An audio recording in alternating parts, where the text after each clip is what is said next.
You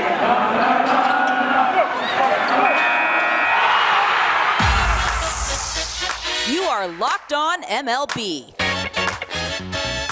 your daily MLB podcast, part of the Locked On Podcast Network, your team every day. Hello, baseball fans. Welcome to Locked On MLB, part of the Locked On Podcast Network, where it's your team every day. This is the daily podcast. We talk about all of Major League Baseball. I'm your host, Paul Francis Sullivan. If you're watching YouTube, you can tell. You can please call me Sully.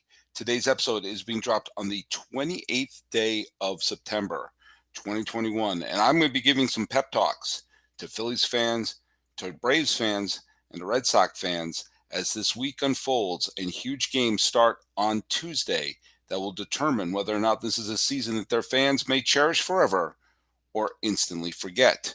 This show is brought to you in part by Spotify Green Room. Go download the Spotify Green Room app and check out some of our Locked On rooms. This show is available on YouTube and wherever you get your podcasts.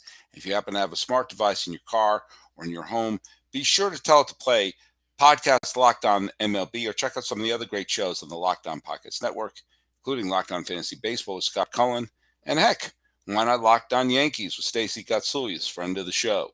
You can follow us on Twitter at Locked On MLB Pod, same handle for Instagram. I'm your pal Sully. I'm at Sully Baseball on Twitter, Sully Baseball Podcast on Instagram. So, big week, big games. I'm going to scratch my nose. And basically, let's start with the National League East. As it stands right now, the New York Mets were a playoff team and in first place for the division for the majority of the year. And now they're not even going to have a winning record. Bye-bye. And pretty soon there's going to be a big cleanup in New York.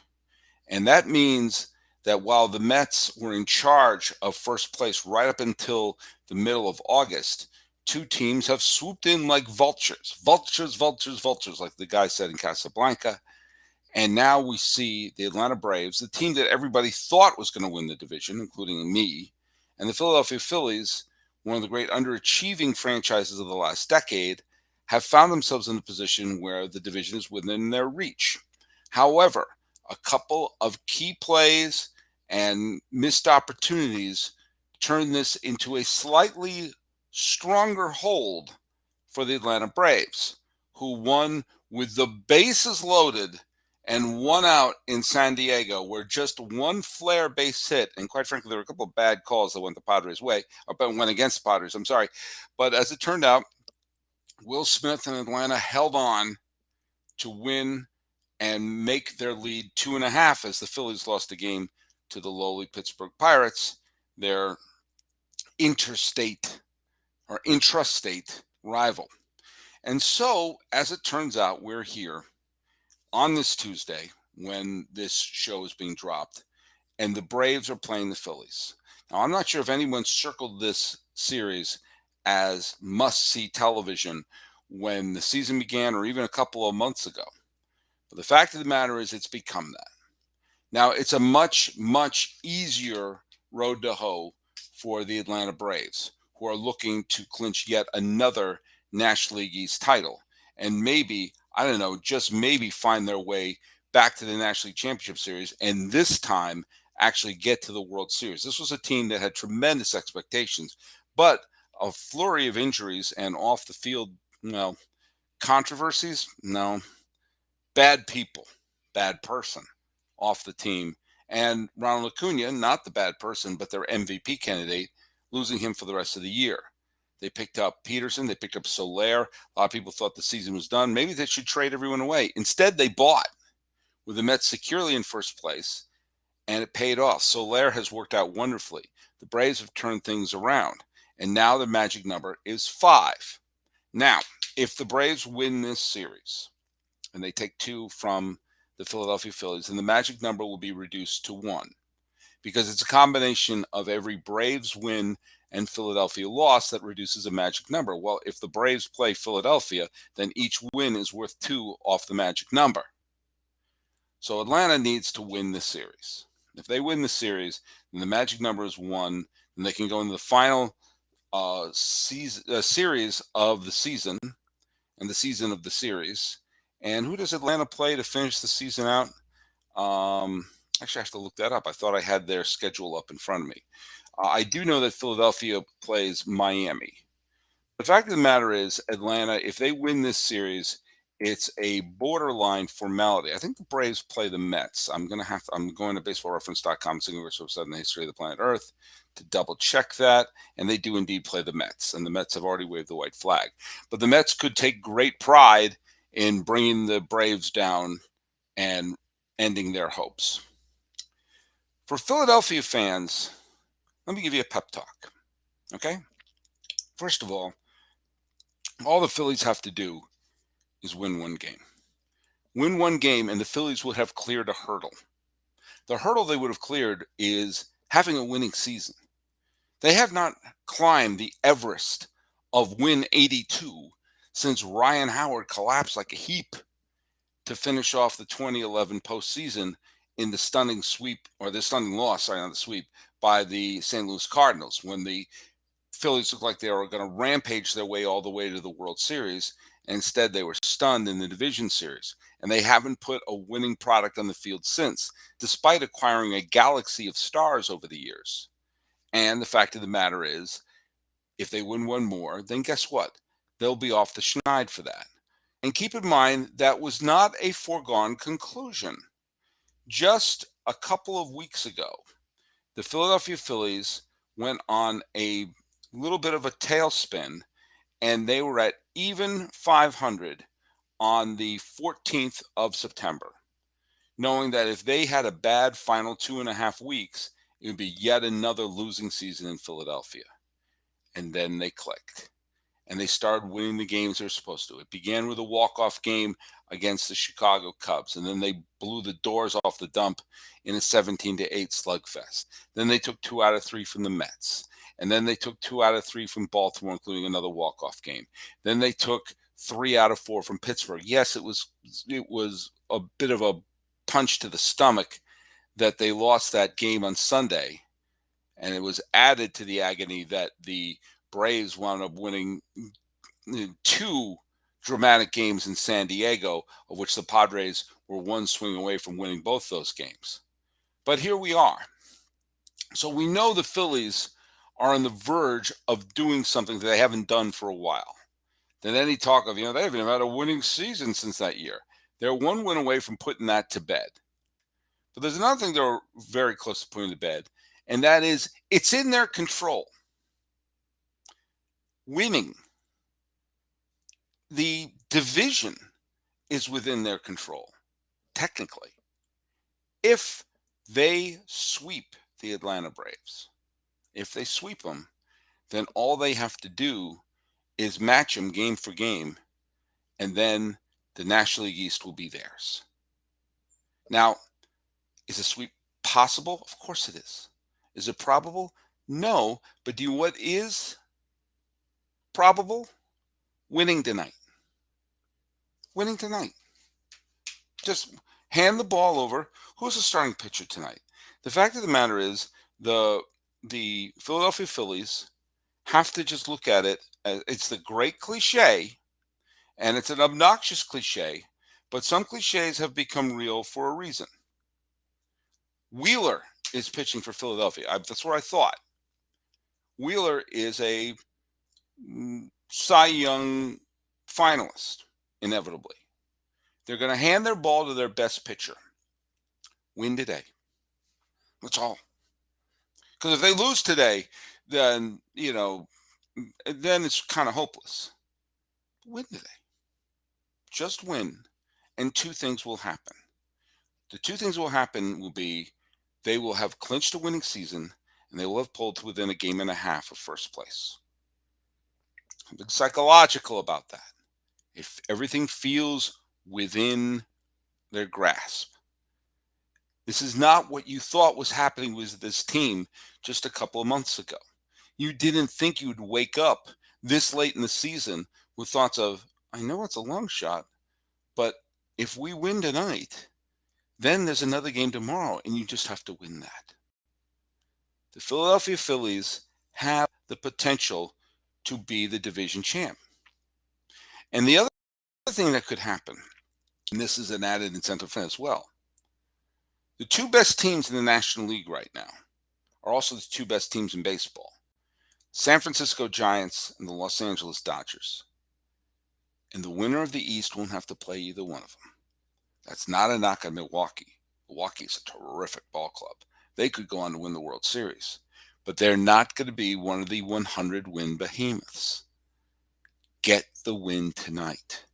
And then all of a sudden, the possibilities of October baseball get a little bit closer to reality. Because if you win today on Tuesday, the next thing you know, Monday is a reality. And look, it is no surefire bet, but it's at least a possibility. And the odds are not so long that it becomes astronomical. If you're going to make any bets, go to BetOnline. It's the number one spot for all your pro and college football action this season.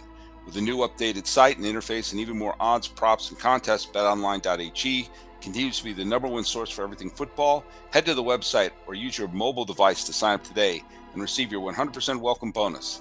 That's double your initial deposit just for signing up. Don't forget to use promo code NFL100. From football, baseball, basketball, boxing, right to your favorite Las Vegas casino games. Don't wait to take advantage of all the amazing offers available for the 2021 season. BetOnline is the fastest and easiest way to bet on all your favorite sports. BetOnline is your online sportsbook expert. And let me tell you something. I am going to be doing a couple of Spotify Green Rooms, especially with the playoffs starting up. And this episode is brought to you in part by Green Room, which is the first social audio platform made for sports fans. The app is free to download once you're in. You can talk with me, other fans, athletes, insiders in real time about your favorite team or sport. You're going to be looking for the Locked On MLB at least once a week, talk about the playoffs, and you can join in this conversation. Here's what you got to do. You got to download the free Green Room app now. Currently available on all iOS devices. Be sure to create a profile, link your Twitter. Join the Locked On MLB group for the latest league updates. Follow me at Sully Baseball to be notified when my room goes live.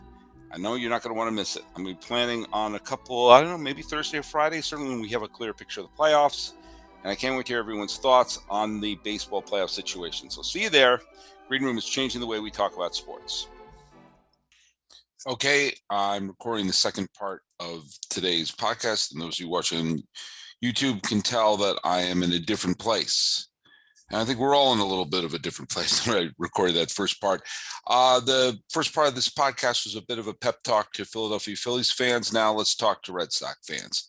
I'm a native New Englander. I have no bones about the fact that I've grown up a big Red Sox fan. And even though I have been distancing myself emotionally somewhat from the team, I can say that last week was a real kick to the groin. There's no getting around that. There's no way to sugarcoat what a disastrous feel that was to lose 3 straight games to the Yankees in Fenway Park. Of which there were leads in the 8th inning in 2 of the games, and have Giancarlo Stanton just hit home run after home run after home run. It was just it was a calamity. I wish there was a better word than calamity, but it was just that, and everything just the 8th inning was just an absolute nightmare. And you can't help but look back at the trade deadline. Wonder if they could have improved their bullpen a little more than they did. So the fact of the matter is that the Red Sox are now 1 game behind the Yankees. They're the second wild card team. And it is if they had won just 1 game, if they had just won 1 damn game, the entire complexion of the American League wild card would just be so different right now. You would have the Blue Jays would be tied for one of the spots. You'd have Seattle, we'll get to them in a second, would be on the verge of it. The Red Sox would be in a much clearer and a much stronger position. And as it stands right now, they didn't, and it really could not have gone worse. So what do I have to say to Red Sox fans right now? Well, let's just, again, I hate to play this card again, but it's important to play this card. Gabrielle, who used to be the host of Locked On Red Sox, she's now gone on to do other great things, but she's still a friend of the show. I'm going to try to have her on pretty soon. When she was doing her wild predictions for the 2021 season, one of the wild predictions that she made was that the Red Sox were going to have a winning season, that they were going to be better than people thought they were going to be. And it's important to remember that that was the mentality that we had going into the season, that most people had. That the Red Sox were coming off of a lackluster defense of the 2018 World Series title, and with a flat 2019 season, and then coming off the scandals and the suspension of Cora and a complete non-season in the truncated 60-game season, the expectations for this team were pretty low. There was still a bad taste in a lot of people's mouths based on the Mookie Betts trade. The starting staff didn't seem to have any depth to it. The bullpen didn't seem to have any depth to it. They looked like it looked like a lackluster addition of the Red Sox. They looked like a transition team. And so when we go back in time, and I'll go back to the beginning of the season, back when Gabrielle made her hot take that the Red Sox were going to be competitive. And I say, okay, here's the scenario. There's going to be 6 games left to the season. The Red Sox will have 88 wins. All they have to do is not get swept by Baltimore and Washington, and they will finish the season with 90 wins. And along the way, they will have won the season series against the Yankees, including a couple of big come-from-behind victories. What if I said that? They've won the season series against the Yankees and against the Toronto Blue Jays. What if I had said that? What if I had said that that was the scenario? And that with 6 games left to play, the Red Sox would be one of the playoff teams, which they are. As horrible as that weekend was, they are still a playoff team with 6 games left. And who are the 6 games against? Baltimore. The Red Sox are 12-4 against Baltimore, and Washington. And Washington has already waved the white flag. They have 6 games against tomato cans.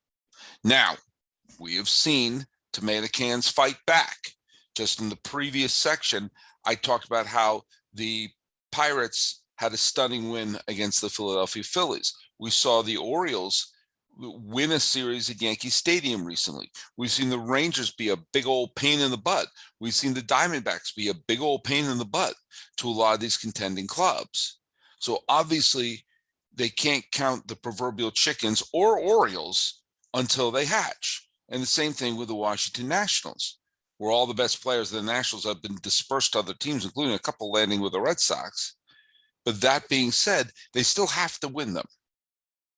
But that also being said, they can. They're winnable. Let's say the Red Sox take 2 out of 3 from Baltimore and 2 out of 3 from Washington. They win both of those series. If that happens, that reduces their wild card clinching number to 2. And if Toronto loses 2 games, if the Red Sox win both series and Toronto loses 2 games, they're in the playoffs. Okay? The Red Sox magic number to clinch a playoff spot is 6. They have 6 games against lousy teams. They win all 6, it doesn't matter, they're in. Win the series, and they're in. Okay? Now, I don't want to see the Red Sox play the Yankees. I think most Red Sox fans would rather another team get in. But the fact of the matter is, they have control of their destiny here. And that is something that nobody thought they were going to have. With the scrum of teams that were contenders last year, in the truncated season, all the different teams that got into the playoffs. You don't see the Indians in here. You don't see the Twins in here. You don't see Oakland in here. There was a bunch of teams that were big-time contenders last year that aren't in it this year. The Red Sox exceeded expectations no matter what. No matter what. Now, if the Red Sox can't get to the postseason with the road paved with Baltimore and Washington games, then they don't deserve to be in. They don't deserve it if they can't pull that off. But if they can't pull it off, I don't want people blaming it on Joe West. Okay? Joe West did have a horrific display of umpiring over the weekend. We all saw that. Some of the calls were just grotesque. The transferring of the ball over, that being called a drop pitch, all that stuff that happened, the strike zone that just screamed for the need of having an automated universal strike zone, because what the heck is going on? But Joe West didn't strand all those runners on base all weekend. Joe West wasn't the one who couldn't get a big hit off of the Yankee bullpen, which has been sometimes pretty good, but sometimes the Achilles heel. And Joe West didn't throw pumpkins right down the heart of the plate to Giancarlo Stanton all weekend. Joe West didn't do that. Joe West blew a few calls. It should not have come down to a couple of Joe West calls. But Red Sox fans, it's in your hands right now. It is possible. And all the Red Sox have to do is beat two of the worst teams in baseball. And if you can't do that, you don't deserve a playoff spot. You've got to be able to beat up on those teams. And if you're a Blue Jays fan, in a way, it's in your hands as well. You just have to win these games. You have to beat the Yankees. And it just comes down to that. They have a bunch of games against the New York Yankees. If they can win that series, they can climb back into the postseason and be an extraordinarily dangerous team. They picked the wrong time to lose some games to Minnesota. Remember what I said? Good teams can lose to bad teams. It happens. And those games against the Twins may come back to haunt them. The fact that they dropped, they dropped 4 out of 5 at one point to both Tampa Bay and Minnesota may come back to haunt them. But they have 3 games against the New York Yankees. And then comes the elixir that everyone loves to see, and that is, ladies and gentlemen, the Baltimore Orioles. Which brings us to the Orioles. The Orioles stink. They're the worst team in baseball. But if they dig deep, they could derail the pennant race. And a team that could be the greatest beneficiary to a Baltimore Orioles team that suddenly pulled up its proverbial socks and won. If the Orioles found a way to win their series against the Red Sox and against the Toronto Blue Jays, yes, the Yankees would be the beneficiary and probably get the home field advantage in the wild card game. But one other team will benefit from it big time. I'm going to give them a pep talk right after we talk a little bit about Built Bars, because I love my Built Bars. So many great flavors: coconut, cherry barcia, mint brownie, double chocolate, salted caramel, strawberry orange, cookies and cream, German chocolate, my personal favorite, which is raspberry. If you haven't tried all the flavors, get a mix box. You get 2 of each of the 9 flavors I just mentioned. But Built Bars are not just the best tasting, they're healthy too. 17 to 18 grams of protein, calories ranging from 130 to 180, 4 or 5 grams sugar, 4 or 5 grams net carbs. Amazing flavors, all tasty, all healthy. Order today. Get the grasshopper cookie or raspberry, whatever you want. Built Bar is the official protein bar of the U.S. track and field team, which I think is pretty cool. Go to Built.com, use promo code LOCK15, and get 15% off your next order. Use promo code LOCK15 for 15% off at Built.com. You know, I've been keeping score of what I call the summer score, which is keeping track of the number of days that when a fan wakes up, they can say, hey, my team's in the playoffs. It's basically counting that after Memorial Day, counting the number of days that a team is in position to go to the postseason. And we're right now, it is, as this episode is being dropped on the 28th day of September. Okay. There's less than a week left to go in baseball. And one team that has not given their fans one single day since Memorial Day where they can wake up, look at the standings and say, hey, our team's in a playoff position is the Seattle Mariners. And the Mariners have 5 games left. And yet here we are. They're only a game and a half out. Mitch Haniger hit a couple of 3-run home runs. The A's were up 3-0 to Seattle. And then suddenly the Mariners bats woke up and exploded. The Red Sox are going to be playing the Orioles. The Yankees and the Blue Jays are going to be clobbering each other in a 3-game series, while Seattle may try to take out the A's. They've already won game 1 of it. They are a game and a half out. Let's look at this potential scenario. And this is just one where I'm talking as not as a fan of a specific team, but of a fan who wants to see absolute anarchy in the final week of the season. Let's say the following events happen. The Red Sox lose to Baltimore. It's possible. It is possible. And the Blue Jays win. That's also possible. And the Mariners beat the A's. Those 3 things happen. Then the Red Sox and the Blue Jays would be tied for the second wildcard spot, and the Mariners would only be half a game out. Half a game out. Meaning that if things break in a certain way, they could be a playoff team before the weekend, or at least be in a contention where one day here, one bounce here or there could go their way. And they're going to be bringing in the Angels, another, let's just be kind and call them a underachieving team.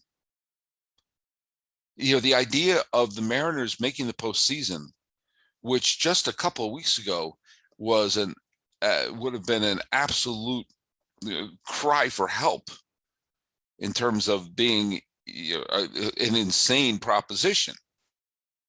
And now here they are, and they're a couple of days of wins and a couple of corresponding losses from other clubs from being one of the 2 teams in the wild card game.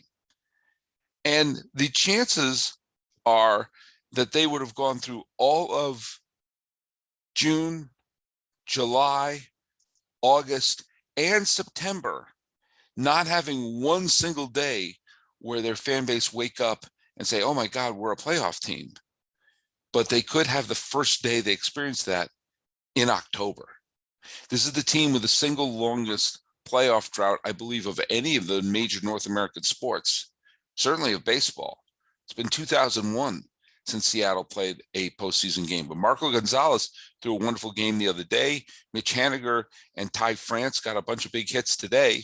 And next thing you know, we're going to have the Tuesday game between Bassett and, well, there's the game has not been announced of who's pitching for Seattle. But the Mariners are making something of it. And we've got to keep an eye out, because the chances of there being a 4-team scrum for the wild card, while the native New Englander in me is absolutely chewing the fingernails down to the nubs, thinking of that possibility, the person who loves chaos and anarchy in baseball can't wait to see it. So right now, crazy busy day in baseball with games with all sorts of playoff implications. Chris Sale, who I think they only pitch against lousy teams, is going up against Zimmerman and the Baltimore Orioles. Taillon and Ryu are the matchup for the Yankees and the Blue Jays, which could be the matchup of the night. Wheeler and Morton going as the Phillies and Braves lock antlers. Wainwright is going up against Woodruff.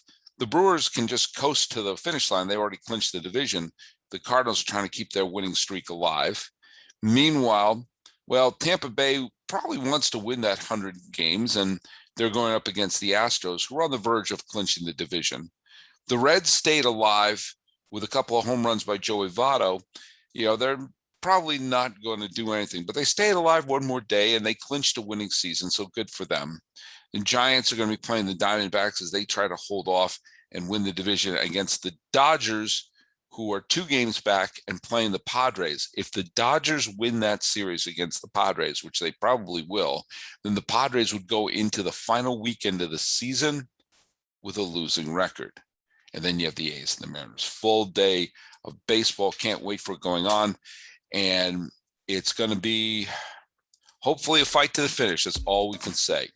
That it's a good bet that there's going to be a lot of great games to watch. And you know what? Betting on baseball doesn't have to be a guessing game. If you listen to the new Locked On Bets podcast hosted by your boy Q and handicapping expert Lee Sterling, get daily picks, blowout specials, wrong team favorite picks, and Lee Sterling's Lock of the Day. Follow the Locked On Bets podcast brought to you by betonline.ag, wherever you get podcasts. Making pleas to certain fan bases to not panic, see the glass is at least not empty, and hoping we have some fun this last weekend. This is the Locked On MLB for the 28th day of September 2021. I'm your host, Paul Francis Sullivan. Please call me Sully.